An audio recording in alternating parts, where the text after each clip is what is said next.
Referee হয়ে গোল দিয়েছে ঐকমত্য কমিশন। নির্বাচনের পথে ব্যত্যয় হলে দায় নিতে হবে ডক্টর ইউনূসকে। এতদিন আমরা মনে করতাম জাতীয় ঐকমত্য কমিশন রেফারির ভূমিকা পালন করছে, কিন্তু রেফারিকে আমরা কখনো গোল দিতে দেখিনি। আমি বিপক্ষেই খেলছিলাম মনে হয়। জনগণের সঙ্গে এটা একটা প্রতারণা। গ্রহণযোগ্য নির্বাচন দেবেন, এর থেকে বাইরে যদি যান তার দায় দায়িত্ব সম্পূর্ণ আপনাকেই বহন করতে হবে। যথাসময়ে জাতীয় নির্বাচন না হলেও নভেম্বরে গণভোট দাবি জামায়াতের। কোনো কারণে যদি জাতীয় নির্বাচন সঠিক সময় নাও হইতে পারে, তখনও তো জুলাই সনদ তো আমাদের পাস করতে হবে। যত দেরি করা হবে ততই কিন্তু মূল জাতীয় নির্বাচনের তারিখ নিয়ে নতুন সংকট দেখা দিতে পারে। নির্বাচনের আগে জুলাই সনদ বাস্তবায়ন ও বিচারের রোডম্যাপ দাবি এনসিপির। জুলাই সনদ এবং বিচার রোডম্যাপ দিয়ে তারপরে নির্বাচনের দিকে যেতে হবে। দেখছিলেন প্রধান শিরোনাম। রাতের সময়ের সঙ্গে আছি আমি সাইফুল রুদ্র। এবার অন্যান্য শীর্ষ সংবাদ। ডিসেম্বরের প্রথম সপ্তাহে ভোটের তারিখ জানাতে পারে ইসি। 15 নভেম্বরের মধ্যে প্রস্তুতি নেয়ার তাগিদ প্রধান উপদেষ্টার। দুদিন পর থেকে নির্বাচনকালীন পদায়ন। সরকারি নিয়োগ পরীক্ষায় ডিজিটাল জালিয়াতি, চাকরিতেও প্রতারণার আশ্রয়।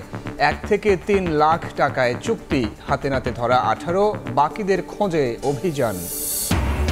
ওড়ার সময় বোর্ডিং ব্রিজের সঙ্গে ধাক্কা। সিলেটে লন্ডনগামী উড়োজাহাজের ইঞ্জিন কাভারে ফাটল। 262 যাত্রীকে নিয়ে ছেড়ে গেল বিমানের নতুন ফ্লাইট। এবং ভ্যাট না দিয়ে আনা মোবাইল নিবন্ধনে 1 মাস সময়। 16 ডিসেম্বর থেকে শুরু হচ্ছে কার্যক্রম। না মানলে 30 দিন পর স্বয়ংক্রিয় বিচ্ছিন্ন হবে সংযোগ।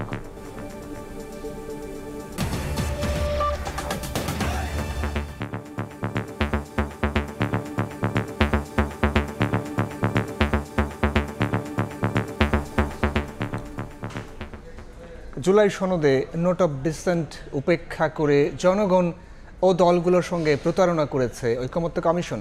এমন অভিযোগ করে বিএনপি মহাসচিব বলেছেন, গ্রহণযোগ্য নির্বাচন করতে জনগণের কাছে প্রতিজ্ঞাবদ্ধ ডক্টর ইউনূস। এর ব্যত্যয় হলে দায়ভার তাকেই নিতে হবে। আর দলের স্থায়ী কমিটির সদস্য সালাউদ্দিন আহমদ বলেছেন, রেফারি হয়ে গোল দিয়েছে ঐকমত্য কমিশন। সুপারিশে জায়গা পেয়েছে 2-1টি দলের প্রস্তাব। এতে ঐক্যের বদলে বাড়বে বিভক্তি। জুলাই সনদ বাস্তবায়নের সুপারিশ মঙ্গলবার প্রধান উপদেষ্টার কাছে জমা দেয় জাতীয় ঐকমত্য কমিশন, যেখানে জাতীয় নির্বাচনের দিন অথবা আগে গণভোট আয়োজনের প্রস্তাব দেওয়া হলেও বাদ দেওয়া হয়েছে রাজনৈতিক দলগুলোর নোট অফ ডিসেন্ট। বিচার সংস্কারও এই ঘটনায় বিস্মিত বিএনপি। জাতীয় প্রেস ক্লাবে প্রকাশনা অনুষ্ঠানে দলটির মহাসচিব বলেন, নোট অফ ডিসেন্ট বাদ দেওয়ায় জনগণ ও রাজনৈতিক দলগুলোর সঙ্গে প্রতারণা করেছে ঐকমত্য কমিশন। আমরা কিন্তু যে বিষয়গুলোর সঙ্গে আমরা একমত ছিলাম না, আমরা সেখানে নোট অফ ডিসেন্ট দিয়েছিলাম। তো সেই নোট অফ ডিসেন্টগুলো লিপিবদ্ধ করার একটা প্রতিশ্রুতি ছিল তাদের, কিন্তু অবাক বিষয় আমরা লক্ষ্য করলাম যে কালকে যখন তারা প্রকাশ করলেন সেই বিষয়গুলো নেই। জনগণের সঙ্গে এটা একটা প্রতারণা, রাজনৈতিক দলগুলোর সঙ্গে এটা প্রতারণা, এবং এটা অবিলম্বে সংশোধন করা প্রয়োজন বলে আমি মনে করি। নির্বাচন যত দেরি হচ্ছে, ফ্যাসিবাদী শক্তি ততই শক্তিশালী হচ্ছে দাবি করে মির্জা ফখরুল বলেন, গ্রহণযোগ্য নির্বাচনের প্রতিশ্রুতির ব্যত্যয় হলে প্রধান উপদেষ্টাকে সব দায় দায়িত্ব নিতে হবে। প্রধান উপদেষ্টার দৃষ্টি আকর্ষণ করে বলতে চাই, আপনি কিন্তু এবার আপনি জনগণের সামনে কিন্তু প্রতিশ্রুতিবদ্ধ, যেটুকু সংস্কার দরকার সেই সংস্কারগুলো করে আপনি একটা জনগণের যে কাছে গ্রহণযোগ্য নির্বাচন দেবেন। এর থেকে বাইরে যদি যান তার দায় দায়িত্ব সম্পূর্ণ আপনাকেই বহন করতে হবে। রাজধানীর গুলশানে বিএনপি আয়োজিত এক সেমিনারে দলটির স্থায়ী কমিটির সদস্য সালাউদ্দিন আহমদ দাবি করেন যে জুলাই সনদ সব দল স্বাক্ষর করেছে তার অনেক কিছুই সেই বাস্তবায়নের সুপারিশে নেই। এতদিন আমরা মনে করতাম জাতীয় ঐকমত্য কমিশন রেফারির ভূমিকা পালন করছে, কিন্তু রেফারিকে আমরা কখনো গোল দিতে দেখিনি। কিছু দলের প্রস্তাব এবং ঐক্য কমিশনের নিজস্ব চিন্তা ভাবনা জাতির উপরে জবরদস্তি আরোপিত করার একটা প্রচেষ্টা লক্ষ্য করেছি। যে দলিলটা ঐতিহাসিক অনুষ্ঠানের মাধ্যমে স্বাক্ষরিত হয়েছে সেই দলিলটা হুবহু ওখানে নেই। আরপিও সংশোধনীতে জোটবদ্ধ নির্বাচনে দলীয় প্রতীক ইস্যুতেও পক্ষপাতমূলক আচরণ করা হচ্ছে বলেও অভিযোগ করেন বিএনপির নেতা। নোট অফ ডিসেন্ট কোথায়? আহমেদ সালেহীন, সময় সংবাদ, ঢাকা। জামায়াত বলছে, ঘোষিত সময়ে জাতীয় নির্বাচন না হলেও নভেম্বরেই হতে হবে গণভোট। গণভোটের তারিখ ঘোষণায় সরকার দেরি করলে জাতীয় নির্বাচন নিয়ে সংকট বাড়বে বলে মনে করছেন দলটির নেতারা। নভেম্বরে গণভোট দাবিতে প্রথম সপ্তাহ থেকে বৃহত্তর আন্দোলনের ঘোষণা দিয়েছেন ৮ ইসলামী দলের নেতা। জুলাই সনদের আইনি ভিত্তি এবং সংসদের উভয় কক্ষে পিআর পদ্ধতিতে নির্বাচন সহ অভিন্ন দাবিতে ৪ ধাপে কর্মসূচি পালন করেছে জামায়াত, ইসলামী আন্দোলন, বাংলাদেশ খেলাফত মজলিস সহ ৮টি রাজনৈতিক দল। ঐকমত্য কমিশনের সুপারিশের প্রতিক্রিয়া জানাতে বুধবার জাতীয় প্রেস ক্লাবে আনুষ্ঠানিক সংবাদ সম্মেলনে উপস্থিত হন আন্দোলনরত জোটের শীর্ষ নেতারা। এ সময় নেতারা দাবি করেন, গণভোট নিয়ে ঐকমত্য কমিশনের দ্বিমুখী সুপারিশে রাজনৈতিক ময়দানে সৃষ্টি হয়েছে ধোঁয়াশা। ৩০ অক্টোবর নির্বাচন কমিশনের নিকট স্মারকলিপি প্রদান, ৩ নভেম্বর শীর্ষ নেতৃবৃন্দের বৈঠক এবং বৈঠক শেষে সাংবাদিক সম্মেলনের মাধ্যমে বৃহত্তর কর্মসূচি ঘোষণা করবে ইনশাআল্লাহ। এ সময় জামায়াতের সেক্রেটারি জেনারেল মিয়া গোলাম পরোয়ার বলেন, গণভোটের তারিখ ঘোষণা যত বিলম্বিত হবে জাতীয় নির্বাচন নিয়ে সংকট ততই ঘনীভূত হবে।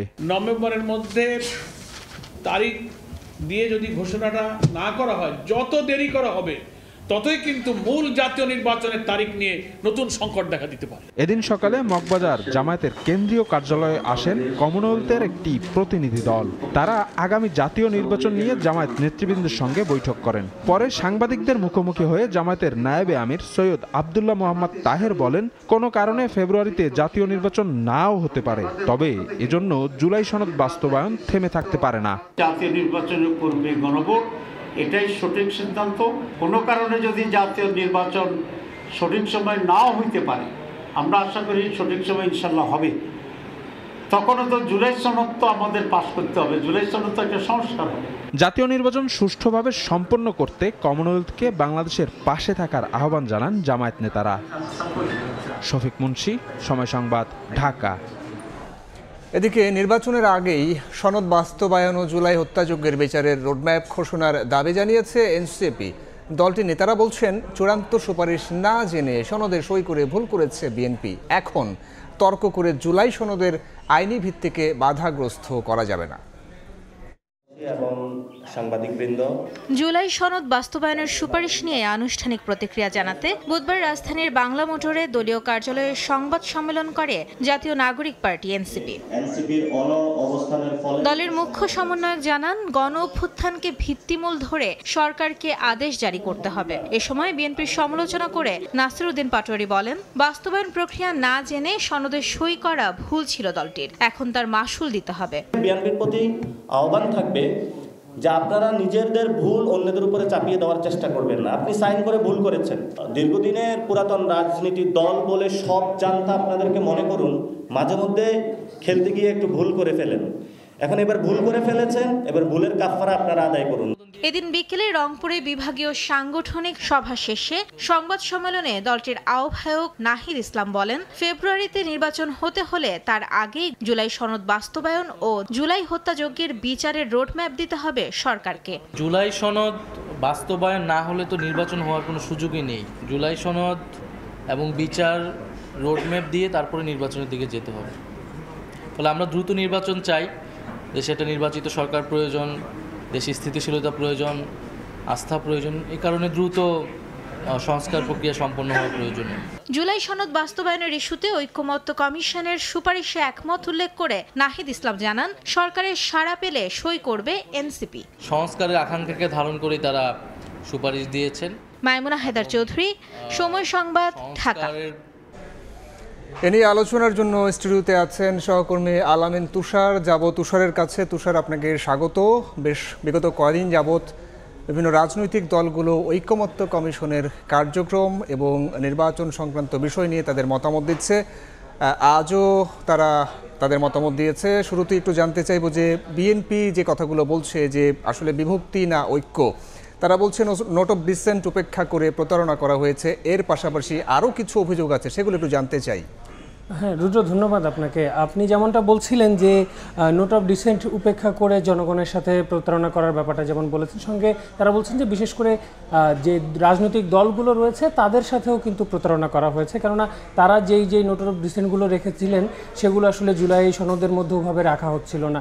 সেই ব্যাপারগুলো নিয়েই কিন্তু আসলে মূলত বিএনপি মহাসচিব মির্জা ফখরুল এই অভিযোগটা এনেছেন। এর বাইরেও নির্বাচনে ব্যত্যয় ঘটলে সেটার দায়, নির্বাচন যে হবে বা দেরি হবে এই ধরনের কোনো কিছু হয় সেটার দায় কিন্তু প্রধান উপদেষ্টার উপরেই চাপাচ্ছেন মির্জা ফখরুল।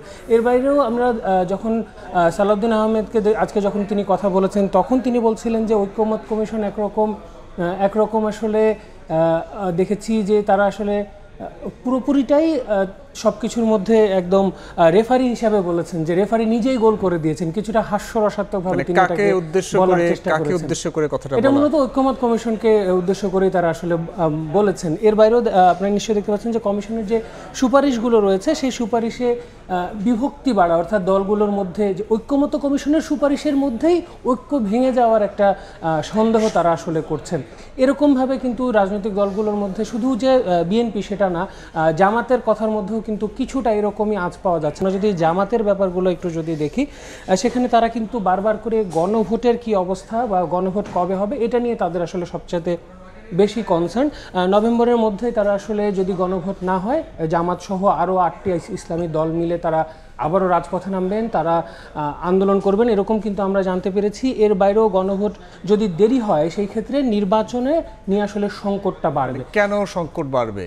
আসলে এই ব্যাপারে কিন্তু জামাত বলুন, এনসিপি বলুন বা বিএনপি বলুন, তারা বলছে যে যত নির্বাচন পেছাবে তত যারা আসলে পতিত যারা আসলে অর্থাৎ সদ্য ক্ষমতাচ্যুত যারা আসলে আওয়ামী লীগ বা অন্যান্য যারা আসলে ক্ষমতায় ছিলেন তারা কিন্তু শক্তিশালী হবে বা নির্বাচনকে বানচালের চেষ্টা বেড়ে যাবে, এরকম জায়গা থেকে কিন্তু তারা আসলে বারবার শঙ্কা প্রকাশ করছে। এবং জুলাই আন্দোলনের সময়কার যেই জায়গাগুলো নিয়ে আসলে জনগণ মাঠে নেমেছিল সেগুলো আসলে ক্ষতিগ্রস্ত হবে, দেরি হবে এরকমটা হলে। এর বাইরেও যদি এই ঘোষিত সময় যদি নির্বাচন দেয়া সম্ভব নাও হয়, নানান কারণে সেটা না হতে পারে, সেক্ষেত্রে অবশ্যই গণভোটটা নভেম্বরে হতে হবে, এরকম দাবি কিন্তু গোলাম পরোয়ার বলছেন, যিনি আসলে জামাতের একজন অন্যতম নেতা। জুলাই সনদের আইনি ভিত্তিকে বাধাগ্রস্ত করা যাবে না, এই বিষয়ে এনসিপি তাদের মতামত দিয়েছে যে সুপারিশ না জেনে সনদে সই করে বিএনপি ভুল করেছে বলে তারা যে বিষয়টা বলছে। জি, এটা সকালে এনসিপির পক্ষ থেকে একটি প্রেস যেটাকে বলা হয় আমাদের সংবাদ সম্মেলন করা হয়, সেখানে কিন্তু তারা আসলে বলেছেন যে ডিসেম্বরের প্রথমেই তারা যদি আসলে জুলাই সনদের আইনি ভিত্তি যদি সেভাবে দেয়া না যায় তাহলে সেটা সম্পূর্ণভাবে বাধাগ্রস্ত হবে, এবং সেটার জন্য তারা বারবার করে, যেই কারণে তারা আসলে জুলাই সনদে স্বাক্ষরও করেনি, এই কথাটাই কিন্তু তারা বলছে যে যতক্ষণ পর্যন্ত সেটা স্পষ্ট না হবে তারা আসলে সেটা স্বাক্ষর করবেন না। আর সুপারিশটা সম্পূর্ণভাবে চূড়ান্ত সুপারিশ না জেনে যে বিএনপি স্বাক্ষর করেছে এরকম কথা বিএনপির পক্ষ থেকে যখন এসেছে সেটাকে তারা আবার বলছে যে তাহলে তো এটা বিএনপির একটা বড় ভুল, এরকমভাবে কিন্তু তারা বিএনপিকে দোষারোপ করছে। এর বাইরে যেমনটা বলছিলাম যে ভোটের আগে সনদ বাস্তবায়ন আর বিচারের রোডম্যাপ কিন্তু চেয়েছেন এই যে এনসিপি, সেই দলের যে আহ্বায়ক নাহিদ ইসলাম, তিনি আসলে তাকে কিন্তু জুলাই আন্দোলনের সময়কার অন্যতম আমরা বলতে পারি যে আন্দোলনের তারা অংশ ছিলেন।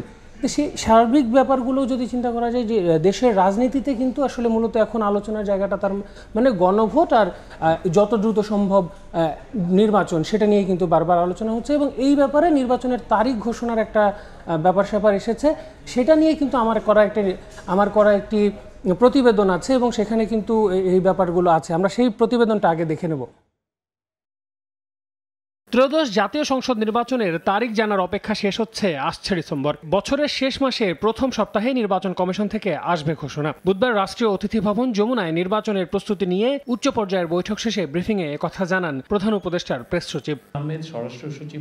বুধবার বিকেলে ফরেন সার্ভিস একাডেমিতে সংবাদ সম্মেলনে শফিকুল আলম বলেন, আগামী 15 নভেম্বরের মধ্যে নির্বাচনের সব প্রস্তুতি শেষ করতে নির্দেশনা দিয়েছেন প্রধান উপদেষ্টা ডক্টর মোহাম্মদ ইউনূস। দুদিন পর থেকে নির্বাচনকালীন পদায়ন শুরু হবে। সামাজিক যোগাযোগ মাধ্যমে যে কোনো ধরনের অপতথ্য মোকাবেলায় তথ্য প্রযুক্তি ও সংস্কৃতি মন্ত্রণালয় একযোগে কাজ করবে বলেও জানান তিনি। এই নির্বাচন চ্যালেঞ্জিং হবে, আমাদের সেটা অতিক্রম করতে হবে। এই রিলেটেড প্রিপারেশনগুলো খুব দ্রুত পসিবলি বাই 15 নভেম্বরের মধ্যে নেওয়ার জন্য বলা হয়েছে। বিশেষ করে ডিসি, এডিসি, ইউএনওদের জন্য এবং যারা ডিস্ট্রিক্ট ম্যাজিস্ট্রেট আছেন, ম্যাজিস্ট্রেরিয়াল রোলে যারা আছেন, তারা যাতে এমন কোনো পদায়ন না হয় যিনি গত 3টা ইলেকশনে ইনভলভ ছিলেন। এর আগে সকালে গুলশানে এক অনুষ্ঠানে পরিবেশ উপদেষ্টা সৈয়দা রিজওয়ানা হাসান বলেন, জুলাই সনদের বাস্তবায়ন প্রতিক্রিয়া নিয়ে তৈরি হওয়া মতানৈক্য আলোচনার মাধ্যমেই দূর করা সম্ভব। সঙ্গে প্রতিশ্রুতি অনুযায়ী ফেব্রুয়ারিতেই জাতীয় নির্বাচন হবে।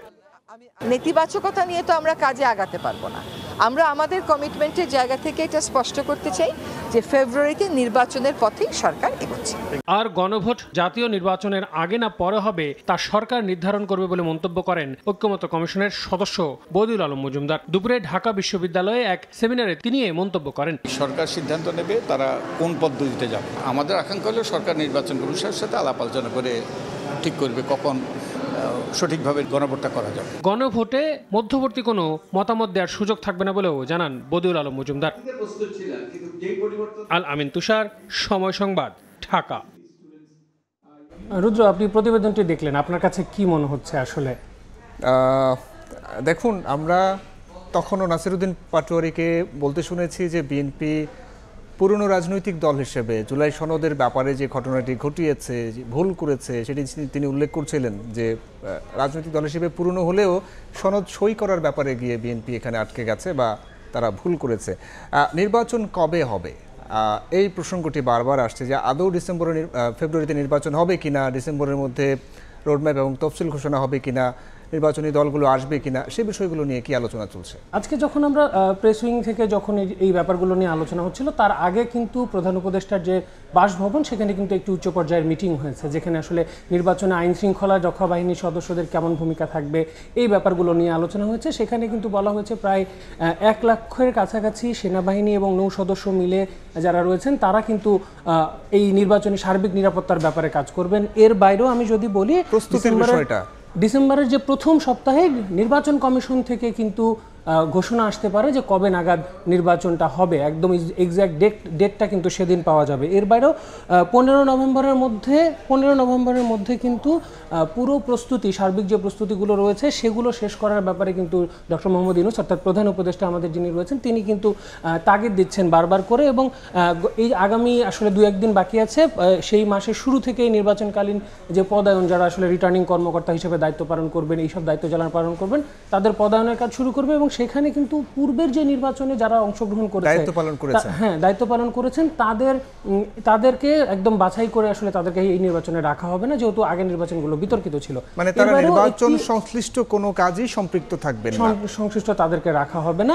এর বাইরেও আমি আরেকটা ব্যাপার আপনাকে জানিয়ে রাখি, যে কথাটা বারবার আসছে যে পোস্টাল ভোটের, যেটা এবার কিন্তু প্রবাসীদের ভোটের করা ব্যাপার হচ্ছে, সেটার ক্ষেত্রে কিন্তু একটি আলাদা অ্যাপ ডেভেলপমেন্টের কাজ চলছে এবং খুব দ্রুতই সেই অ্যাপ ডেভেলপমেন্ট করে সেটা নির্বাচন কমিশন উন্মুক্ত করবেন।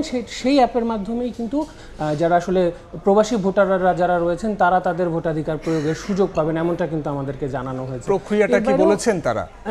প্রক্রিয়াটা নিয়ে আসলে ওইভাবে এখনো আসেনি। সেই অ্যাপটির ব্যাপারে যেমনটা প্রেস সচিব যেমনটা বলেছেন যে সেই অ্যাপটি যখন উন্মোচন করা হবে সেটির একটি টিউটোরিয়ালের মাধ্যমে ইউটিউবে দিয়ে দেওয়া হবে, যেন আসলে সেটা যারা প্রবাসী ভোটাররা রয়েছেন তারা আসলে জানতে পারেন। এর বাইরেও আমি যদি আরেকটা ব্যাপার বলি, এই যে নিরাপত্তার ব্যাপারটাকে, এবং শুধুমাত্র যে নির্বাচনী নিরাপত্তা সেটা না, যারা ভোটার রয়েছে তাদের নিরাপত্তা এবং আমরা যারা গণমাধ্যম কর্মীরা রয়েছি তারা যেন সার্বিকভাবে সেই সব কিছু স্বচ্ছতা তুলে ধরতে পারি, আমাদেরও যেন কোনো ধরনের ঝামেলা না হয়। সেখানে পুলিশদেরকে যারা যে বডি ক্যামের যে ব্যবস্থাটা সেটার ব্যাপারে তারা আসলে সর্বোচ্চ স্বচ্ছতা যেন নিশ্চিত হয় সেই ব্যবস্থাগুলো তারা রাখবেন, এমনটা কিন্তু আমাদের সেটা কেনার একটা প্রক্রিয়াও তো শুরু হয়েছে, সেটা কেনার প্রক্রিয়াগুলো একদম শুরু হচ্ছিল। তুষার, আপনাকে ধন্যবাদ আমাদের সঙ্গে যুক্ত হওয়ার জন্য। দর্শক, জুলাই সনদ এবং নির্বাচনী বিষয় নিয়ে রাজনৈতিক দলগুলোর যে আলোচনা চলছে সেই আলোচনার বিস্তারিত জানছিলাম সহকর্মী তুষারের কাছ থেকে। এবার অন্য প্রসঙ্গ, জুলাই আগস্ট আন্দোলনে আশুলিয়ায় 6 লাশ পোড়ানো সহ 7 জনকে হত্যা মামলায় 20তম সাক্ষীর সাক্ষ্য ও জেরা শেষ হয়েছে। সকালে আন্তর্জাতিক অপরাধ ট্রাইব্যুনাল 2-এর চেয়ারম্যান বিচারপতি নজরুল ইসলাম চৌধুরীর নেতৃত্বাধীন 3 সদস্যের ট্রাইব্যুনালে সাবেক এমপি সাইফুল ইসলাম সহ 16 জনের বিরুদ্ধে সাক্ষ্য গ্রহণ শুরু হয়। সাক্ষ্য দেন 2 জন, পরে তাদের জেরা করেন আসামি পক্ষের আইনজীবীরা। এই মামলায় গত 21 আগস্ট বিচার শুরুর আদেশ দেন ট্রাইব্যুনাল। এই মামলায় 16 আসামির মধ্যে গ্রেফতার 8 জনকে ট্রাইব্যুনালে হাজির করা হয়। এর মধ্যে শেখ আফজালুল হক রাজ সাক্ষী হয়েছেন।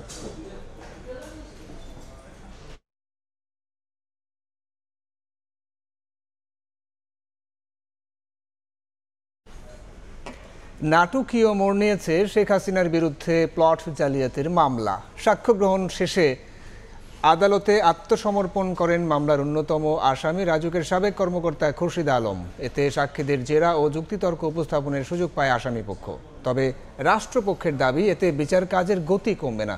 নভেম্বরের মধ্যেই রায় ঘোষণার মাধ্যমে সম্পন্ন হবে বিচার কাজ। সর্বশেষ সাক্ষীর সাক্ষ্য গ্রহণ, এরপরই রায়ের দিনের অপেক্ষা। কিন্তু শেখ হাসিনা ও তার ছেলেমেয়ের বিরুদ্ধে প্লট জালিয়াতির 3 মামলায় বুধবার আচমকা আদালতে আত্মসমর্পণ করেন মামলার 5 নম্বর আসামি রাজুকের সাবেক সদস্য খুরশিদ আলম। গুলিয়ে যায় সব অঙ্গ। অবশেষে সাক্ষীদের জেরা ও আত্মপক্ষ সমর্থনের সুযোগ পায় আসামিপক্ষ। আদালতে দুদকের কৌশলীরা খুরশিদ আলমের আত্মসমর্পণের আবেদনের বিরোধিতা করেন। তাদের অভিযোগ, আদালতের সঙ্গে জালিয়াতি করেছেন তিনি। পরে আসামির আত্মসমর্পণ ও জামিনের আবেদন নামঞ্জুর করে তাকে কারাগারে পাঠানোর আদেশ দেন বিচারক। এর আগে একবার শুনছিলাম এসেছিল, তবে সে পালিয়ে গেছে। এখন সে আসছে, আইসা সে আমাদের সাক্ষী চলাকালীন আমাদেরকে না বলি সে তার পিটিশন দাখিল করছে এবং সে জামিনের জন্য পিটিশন দিয়েছে। পরবর্তীতে আদালত শুনানি নিয়েছে, তার জামিন নামঞ্জুর করে তার জেল হাজতে ঢুকে দিয়েছে। এই ঘটনায় বিচারকের কাজে গতি কমবে না বলে দাবি দুদকের আইনজীবীর। তার প্রত্যাশা, নভেম্বরের মধ্যেই রায় ঘোষণা করা হবে। মামলার গতি কমে গেছে এটাও বলা যাবে না। আমরা আদালতে উনি আসছে, সারেন্ডার করেছে, ওনার জেরা করার সুযোগ আছে, করবেন। ওনার পার্ট তো শর্ট। এদিন ঢাকার 5ম বিশেষ জজ আদালতে সম্পন্ন হয় শেখ হাসিনা, সজীব ওয়াজেদ জয় ও সাইমা ওয়াজেদ পুতুলের বিরুদ্ধে দুদকের মামলার 7ম দিনের সাক্ষ্য গ্রহণ। পরে একজন সাক্ষীকে জেরা করেন আসামিপক্ষের আইনজীবী। বাকি সাক্ষীদের জেরার জন্য 3 নভেম্বর ধার্য করেন আদালত। আসিফ মোহাম্মদ সিয়াম, সময় সংবাদ, ঢাকা। এবার জাতীয়করণের ঘোষণা বাস্তবায়ন দাবিতে রাজপথে ইবতেদায়ী মাদ্রাসার শিক্ষকরা। জাতীয় প্রেস ক্লাবের সামনে অবস্থান কর্মসূচিতে টিয়ারশেল, সাউন্ড গ্রেনেড নিক্ষেপ করে পুলিশ। লাঠিচার্জে আহত হন অনেকে। শিক্ষকরা জানান, 9 মাস পেরিয়ে গেলেও জাতীয়করণ না করায় আন্দোলন করছেন তারা। দ্রুত দাবি পূরণ না হলে আন্দোলন চালিয়ে যাওয়ার ঘোষণা দেন ইবতেদায়ী শিক্ষকরা। জাতীয়করণের ঘোষণা দেওয়ার 9 মাস পরও বাস্তবায়ন না হওয়ায় ফের রাজপথে ইবতেদায়ী মাদ্রাসার শিক্ষকরা। জাতীয় প্রেস ক্লাবের সামনে থেকে সচিবালয় অভিমুখে শিক্ষকদের পদযাত্রায় ছত্রভঙ্গ করে দেয় পুলিশ। সাউন্ড গ্রেনেড ও জলকামান ছুড়লে আহত হন অনেক শিক্ষক। তাদের নেওয়া হয় ঢাকা মেডিকেল কলেজ হাসপাতালে। সাউন্ড গ্রেনেড মেরেছে, তারপরে আপনার জলকামান দিয়ে পানি মেরেছে। আমরা মহিলা ভাই, আমরা সংসার ছেড়ে বসে আছি এখানে। 50-60 জনের মতো শিক্ষক সেখানে গুরুতর আহত হয়। 17 দিন ধরে আমাদের শিক্ষকরা এই রাস্তাঘাটে পড়ে আছে। বুধবার সন্ধ্যায় শিক্ষকদের আন্দোলনে একাত্মতা জানাতে আসেন এনসিপির কেন্দ্রীয় নেতৃবৃন্দ। বৃহস্পতিবারের মধ্যে ইবতেদায়ী শিক্ষকদের দাবি পূরণ না হলে তাদের সঙ্গে সর্বাত্মক আন্দোলনে নামার হুঁশিয়ারি দেন দলটির যুগ্ম আহ্বায়ক আরিফুল ইসলাম আদিব।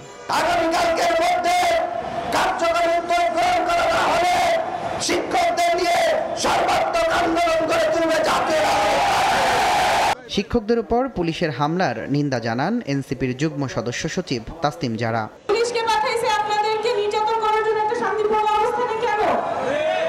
বিপ্লব পরবর্তী বাংলাদেশে পুলিশের তো এই ভূমিকা থাকার কথা ছিল না। পুলিশ সংস্কারের একটা কমিশন হয়েছে, সেই কমিশন রিপোর্ট দেওয়া দিয়েছে, সেটা বাস্তবায়নের পথ কতদূর? দাবি পূরণ না হওয়া পর্যন্ত আন্দোলন চালিয়ে যাওয়ার ঘোষণা দেন ইবতেদায়ী মাদ্রাসার শিক্ষকরা। তুষার আহমেদ ইমন, সময় সংবাদ, ঢাকা। সরকারি বিভিন্ন নিয়োগ পরীক্ষায় প্রশ্ন ফাঁস নিয়ন্ত্রণ করা গেলেও ঠেকানো যাচ্ছে না ডিজিটাল জালিয়াতি ও প্রক্সি। চাকরি পাইয়ে দিতে 1 থেকে 3 লাখ টাকা হাতিয়ে নিচ্ছে চক্রটি। সম্প্রতি মাদকদ্রব্য নিয়ন্ত্রণ অধিদপ্তর ডিএনসির সিপাহী ও ওয়্যারলেস অপারেটর পদের নিয়োগ পরীক্ষায় জালিয়াতি করতে এসে হাতে নাতে ধরা পড়েছে 18 জন। চক্রের মূল হোতাসহ বাকিদের ধরতে গোয়েন্দা নজরদারি বাড়িয়েছে ডিএনসি। বিস্তারিত জানাচ্ছেন মাসুদুর রহমান।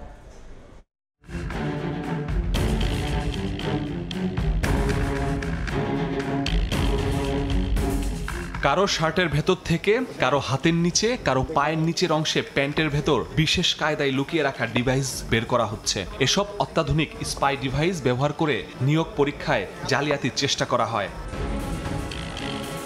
মাদকদ্রব্য নিয়ন্ত্রণ অধিদপ্তর ডিএনসির 17 গ্রেডের সিপাহী ও 18 গ্রেডের ওয়্যারলেস অপারেটর পদে নিয়োগ দিতে এসে 5 জন ডিভাইস সহ আটক হয়। এটা দেখে মাস্টার কার্ড মনে হলেও এটি আসলে একটি মোবাইল ডিভাইস। এটাতে সিম লাগানো আছে। এই নাম্বারে যে কোনো মোবাইল দিয়ে ফোন করলে এটাতে ফোন আসে। ছোট্ট এই ডিভাইসটি কানের ভেতর লাগিয়ে ব্লুটুথের মতোই সব কিছু শোনা যায়।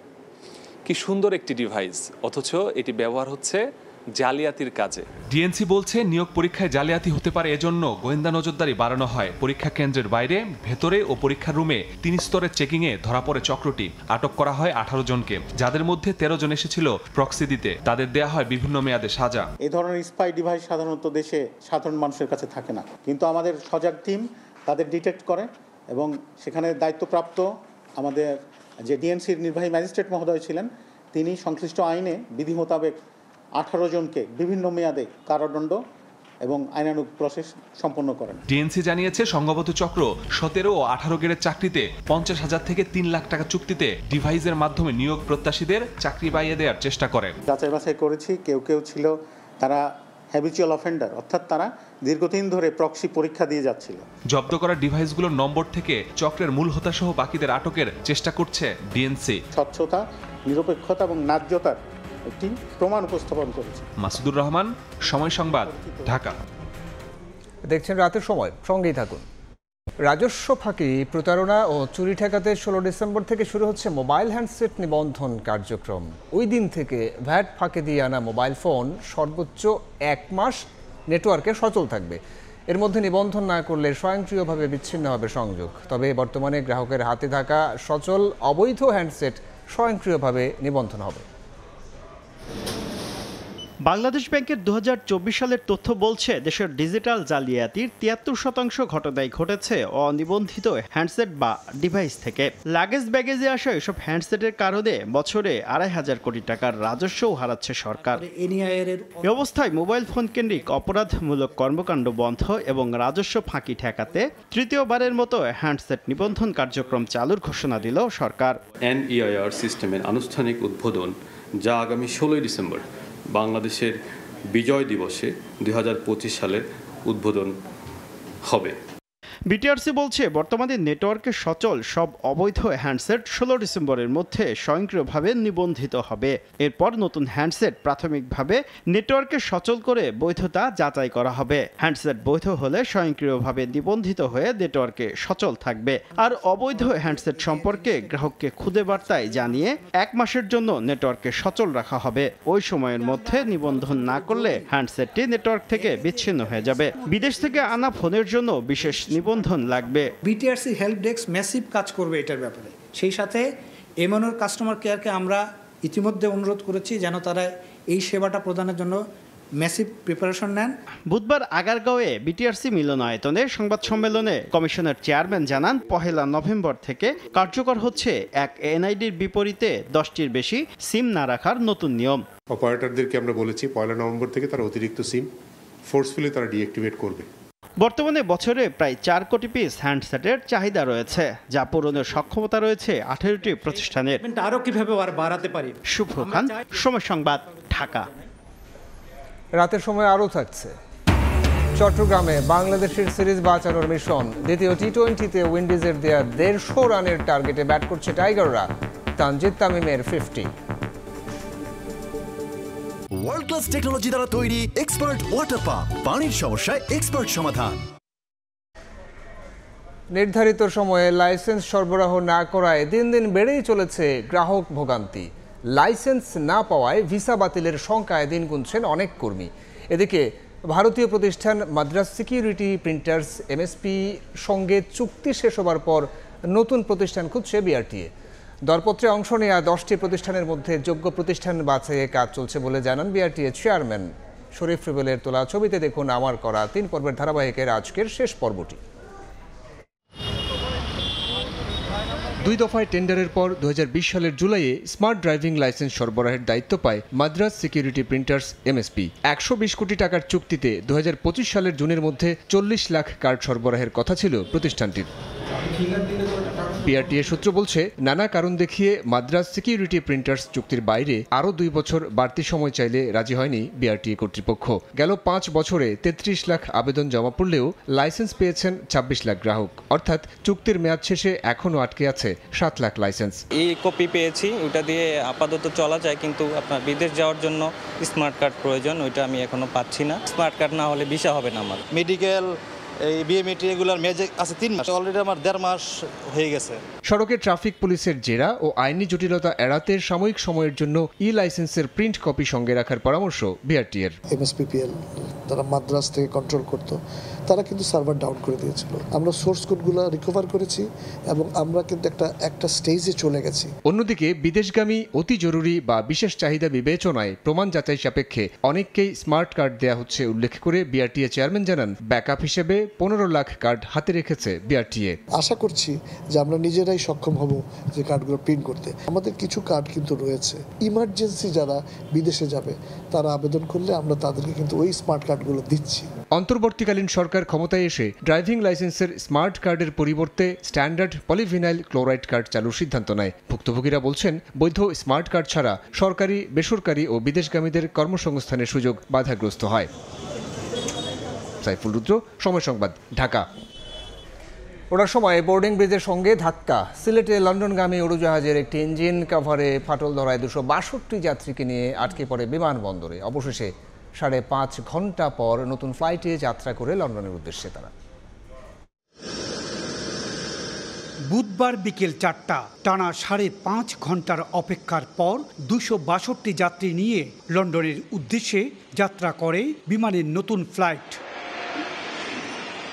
এর আগে সকাল 10:35 সিলেট ওসমানী আন্তর্জাতিক বিমানবন্দরে বিমান বাংলাদেশ এয়ারলাইন্সের একটি ফ্লাইট লন্ডনের উদ্দেশ্যে ছেড়ে যাওয়ার কথা ছিল, কিন্তু BG 202 ফ্লাইটের বোয়িং 787 ড্রিমলাইনার বিমানটি যাত্রী বোর্ডিংয়ের সময় বোর্ডিং ব্রিজে ধাক্কা খায়। এতে বিমানের একটি ইঞ্জিনের এক অংশ ক্ষতিগ্রস্ত হয়। এতে 262 যাত্রী নিয়ে আটকে পড়ে ফ্লাইটটি।